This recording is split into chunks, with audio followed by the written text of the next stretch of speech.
Okay, now it's on. What's the name of this area here? What's the name of Grantsville. Grantsville? Okay. My name is Joan Schneider. I live in Grantsville, West Virginia. I've been here almost 5 years. Originally, I was born and raised in Devonport, Plymouth, England. I was born there December 6, 1928. And my father was a newsagent and general store owner. So every morning, before I went to school, I delivered quite a few newspapers for my dad. That was part of my wages I got. On September the 3rd, which was a Sunday morning, I was delivering papers, and a lady stopped me and said, "You better hurry up home, little girl. There's a war just started." Scared me. I went home as fast as I could go. We were a Navy town, strictly British Navy, occasionally other countries coming in with their ships. I got home, and within the next 2 years, I'll say, going to school. Most of the schools in the city of Plymouth, part of the Devonport, were evacuated because there were quite a few bombs falling around us. Then, by the end of 40, beginning of 41, we were seriously bombed. The 2 Navy yards were crumbled. I spent most nights, many nights, in the air raid shelters, either in the ones that were at the back of the houses, I lived in one of them, or occasionally an unexploded bomb would drop near us. We would have to go out, and I would venture to say I was maybe 6 feet from many unexploded bombs. We would then have to go to a local park where they had the underground air raid shelters, and we would have to go down underground. After about 2 years of this, they evacuated most of the schools. My family consisted of my mom and dad, my sister, and myself. My dad refused to have us evacuated. He said no, if one of us went, we would all go. So we stayed together during all of the bombing, which regretfully was just about every night and many days. Food was rationed, but as a grocery store owner, as I said, newsagent, etc., we were very lucky. We could get away with a lot. And my dad, who was a wonderful, wonderful man, cannot be punished for it now, but he did a lot of black marketing so he could keep my sister and I plump and easygoing. Our air raids were constantly at night, and many times during the day, the daylight raids would come in. It did slow down some in about 42, because the Germans were also working on other countries. I believe that they had taken over Poland by that time. We had many ships from all over the world coming into our town, which of course attracted the German planes that did come in. Jerry's over was a favorite expression, regretfully, around was a local expression, I'll say that, around our way, because when Jerry was over, that meant more bombs were dropping. We depended a lot, our fire departments depended on the water, which of course was around most sides of Plymouth. The night that he really got, the Germans see, Germany really got us was the night that our tides were out and the city of Plymouth went down in flames. Most of it went down. As I said earlier, a lot of American ships, etc., came.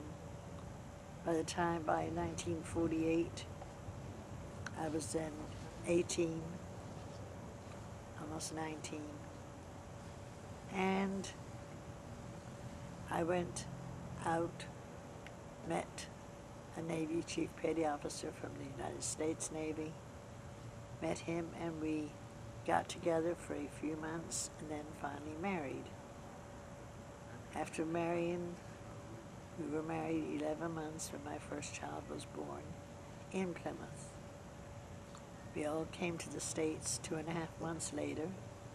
My husband was transferred to Port San Diego, California. We lived there for 6 years, just moving one time to Seattle, Washington for repairs of his ships. We were there 6 months. We were then transferred back to the East Coast, and we lived in Maryland on shore duty for 3 years. We were then transferred again to Rhode Island, and then back to Maryland, and then on to Rhode Island again, and back to Maryland for the final time where he retired. Baltimore. Back to Baltimore County, Maryland, where he retired. We finally went to Florida, where he retired from civilian jobs there. I have lived in quite a few places here in the States. Originally, I don't think I will ever forget, because it was so much different from England to live in San Diego. I remember having a picture taken with a pair of shorts on, and my mother wrote back and said I was showing too much leg for a married woman with children. I'm sure some of you will laugh at this, but that's how serious it was at that time, in the 40s, early 50s, for nice girls, as my mother would have said. What year were you born, Joan? 1920. I was born December 6, 1928. I had one sister. She was born in 1931. My parents were both born in 1895. Of course, they're all deceased now. I met my husband, married him. A man, married him. We were married for 46 years prior to his death. I have 7 children, 5 sons and 2 daughters, who are all living, healthy, etc. I live with one son here in West Virginia. The rest are scattered, some in Florida, one in Pennsylvania. I have grandchildren, 9 of them, and I have 4 great-grandchildren. I've lived a good life here in the United States. Probably an easier life than what I would have lived in England. And it's been fun. Joan, what was life like before the war started? Oh, before the war started, it was fine. We were all very happy. Things were tight, money-wise, for quite a while before the war started. But my dad was a thrifty businessman, and I don't ask, or didn't ask, how he made his money. I know it was always honest, but I'm sure he made a lot of deals in his lifetime. But he was, without any doubt, the best man I ever knew. I do have a second coming up pretty good, and that's one of my sons, who in many respects is very, very much like his grandfather, including his almost bald head. Have you had a chance to go back to England? I went back in 1956. I went back by liner about 10 days after the Andrea Doria, I think it was the Andrea Doria, went down in 56. And I went across 5 days on the liner from here, from New York to Plymouth, England. Things were very different from when I had left there 7 years prior to that. The city was rapidly being rebuilt from what I had left it. And it was really becoming a nice city. This, of course, is the city that the Mayflower left from many, many years before I came here. There is a big stone there in my hometown saying where the Mayflower left from and what years, etc. So that's why they say Plymouth Rock when they landed here? Yes, that's exactly why. And why you have a city, that's why there is a city in Massachusetts named Plymouth after the original Plymouth that they left. It's a very fine story. Yeah. What else do you need to know? Anything? All right, Joan, what is the correct spelling of your last name, your married name? Schneider, Schneider. Now, just for the record, explain why it was important to the Germans when they dropped the fire bombs for the tide to be out.